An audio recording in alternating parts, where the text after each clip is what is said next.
बोल भक्तवत्सल भगवान की। अभी बहुत सुंदर प्रसंग है कि मरने से पहले आपको जो अनुभूति होगी वो कैसी होगी। सबको मरना है। जब आपके साथ ऐसी अनुभूति होने लगे तो आप समझिए कि अब हमारा मौत आ गया।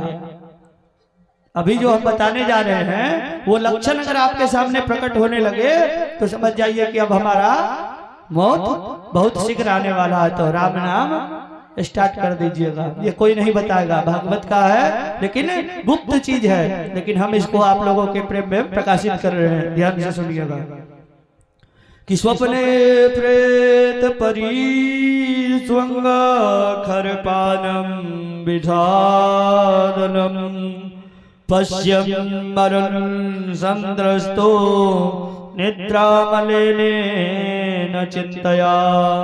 मृत्यु सूचक स्वप्न आने लगते हैं। क्या होता है? मृत्यु का स्वप्न आने लगता है। दिन दहाड़े, दिन में भी मरने का सपना आना शुरू हो जाता है। तमाम भूत प्रेत आपकी ओर आपको पकड़ने के लिए हाथ बढ़ाने लगते हैं। क्या करते हैं? हाथ बढ़ाने लगते हैं कि आओ भैया हमारे गले लग जाओ, कल आप हमारे मंडली में शामिल होने वाले हो। क्या होता है? प्रेत सब सपने में आपसे गले मिलने के लिए कहते हैं कि भैया स्वागत है आपका, कल आप हमारी मंडली में आने वाले हो। मरने से एक दिन पहले सभी को ऐसा लक्षण प्रकट होता है। ये कोई बताएगा नहीं, क्योंकि जो मर जाएगा देखने के साथ ही वो मर जाएगा। तो ये बात हम आपको बता रहे हैं कि जब ऐसा लक्षण प्रकट हो तो सावधान हो जाएंगे। तब माता पिता नाती पोता के चक्कर में नहीं पड़ना। तब क्या करना है? राम नाम सत्य है। तो राम का नाम जाप करना है, तभी मोक्ष मिलेगी। मेरा कथा करने का यही मतलब है कि आपको किसी प्रकार से ये न प्रकार शाम दाम दंड भेद लगा करके मोक्ष की प्राप्ति हो। तो लक्षण पहला ये है। तो डर के मारे जब ऐसा सपना आता है तो कंस डर के मारे चीख पड़ता है और नींद खुल जाती है। कभी स्वप्न देखता है कि गधे पर बैठ करके दक्षिण दिशा की ओर जाता हूँ। अगर ऐसा स्वप्न आपको भी आने लगे तो समझ जाइए कल हमारी मृत्यु निश्चित है। जब गधा पर बैठ करके आप दक्षिण दिशा की ओर जाएंगे स्वप्न में तो समझ जाइए कि हमारी मृत्यु सुनिश्चित है। दूसरा लक्षण ये है। और चलते समय आपकी परछाई में अगर छिद्र दिखाई दे तो समझ जाइए कि मृत्यु निश्चित है। जब हम चलते हैं तो परछाई रहती है ना, उस परछाई में जब आपको छिद्र दिखाई देना प्रारंभ हो जाएगा, छेद, तो समझ जाइए कि मृत्यु सुनिश्चित है। मृत्यु का इशारा है। कान बंद करो तो एक विचित्र ध्वनि आपको सुनाई देगी। जब कान बंद करोगे फिर भी आपको सन सन की आवाज आएगी, मतलब विचित्र साउंड आपके कान में आना प्रारंभ हो जाएगा, क्योंकि काल आपको लेने के लिए चल दिया होगा। तो उस ध्वनि को कहते हैं प्राण धोष। क्या कहते हैं? प्राण धोष। नाद ब्रह्म कहते हैं, कई नाम है उसके, और जिस दिन वो ध्वनि सुनाई पड़े समझ लो कि गोविंदाय नमो नमः। मरने से ठीक कुछ सेकंड पहले वो ध्वनि आपको सुनाई देगी। उसके बाद आप कुछ नहीं कर पाएंगे। वो ध्वनि आएगी और प्राण लेकर के जाएगी। क्या बोलना पड़ेगा? ऐसे नहीं प्यारे, दोनों हाथ उठा के बोलना पड़ेगा जय जय श्री राधे श्याम।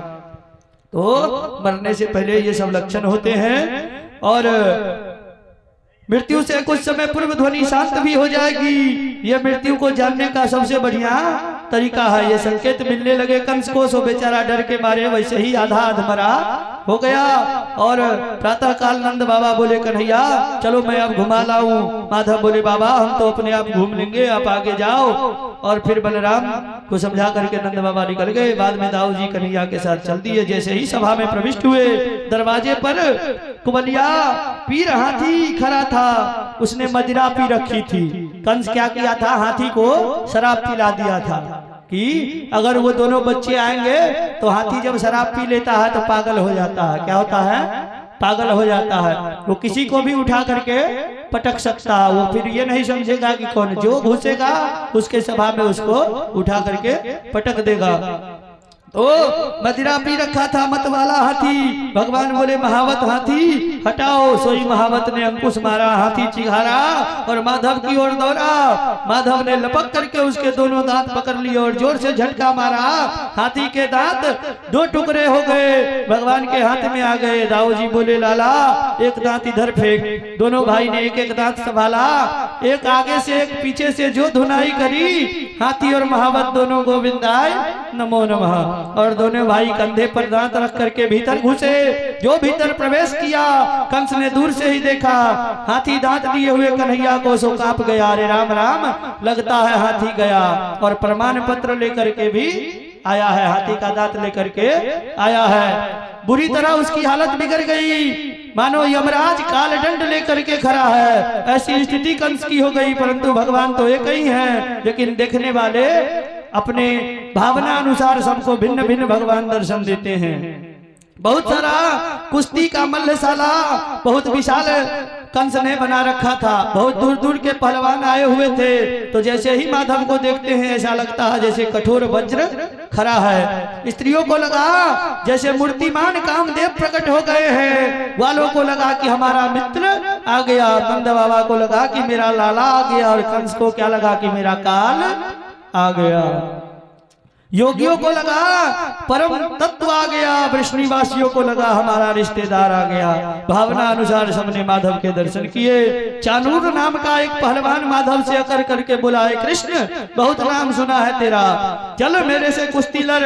भगवान हंस करके बोले क्यों रे, तुझे थोड़ी बहुत शर्म बची है कि बिल्कुल बाजार में बेच खाई है। तेरो पहाड़ जैसो शरीर और मैं नेक सो छोरा, मोते लड़बे में तो शर्म नहीं आएगी। चानूर बोला, हंसने लगा, क्यों बातें बनाता है कृष्ण। इतने बड़े हाथी का दांत उखाड़ करके उसे खेल खेल में ही मार डाला और अपने को बच्चा कहता है। इसलिए हिम्मत है तो आ मेरे साथ दो दो हाथ कुश्ती कर ले, मैं भी जानूं कि तुझमें कितना बल पराक्रम है। चानूर ने चुनौती दी। तुरंत सदरे ग्वाला बोले, ये कन्हैया तो डरियो मत, हम काहे को आए हैं तेरे संग में, अपने आप को अकेला मत समझियो, जो होगा सो हम लोग देख लेंगे।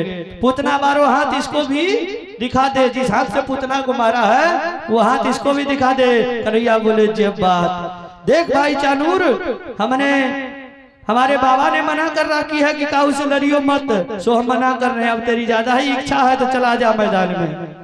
भगवान चानूर का हाथ पकड़ करके परे परे अखाड़े में दाऊ जी को देख करके चानूर बोला, तुम क्या हो खड़े हो, मेरा भाई मुष्टिकासुर है, तुम मुझसे भिड़ जाओ। दाऊ जी बोले, हम तो यही देख रहे थे कि कोई जोड़ीदार हमको भी मिल जाए। तो दोनों हाथ दिखाए, बले में सब मुष्टि का भयंकर द्वंद्व युद्ध हुआ। घंटा भर बीत गया लेकिन कोई निर्णय नहीं निकला। ऊपर बैठा कंस चानूर को इशारा करने लगा कि मार एक मुक्का। सोई चानूर को जोश आ गया, तुरंत मुक्का बांध करके गोविंद के सीने में मारा। पर भगवान को ऐसे लगा जैसे मतवाले हाथी को कोई फूल से मारता है। भगवान बोले, क्यों रे मुक्केबाजी हो रही है, तूने मुक्का मारा, अब थोड़ी सी थप्पड़ मेरा भी चख ले। घुमा करके एक तमाचा कनपट्टी में मारा। सो चानूर गोविंदाय नमो नमः हो गया। उधर दाऊ जी भी एक मुष्टिका मारी, सोई मुष्टिकासुर समाप्त। सल तो पहलवान, उन्हें भी प्रभु समाप्त किए। कूट नाम का दैत्य आया, भगवान ने उसे भी कूट दिया।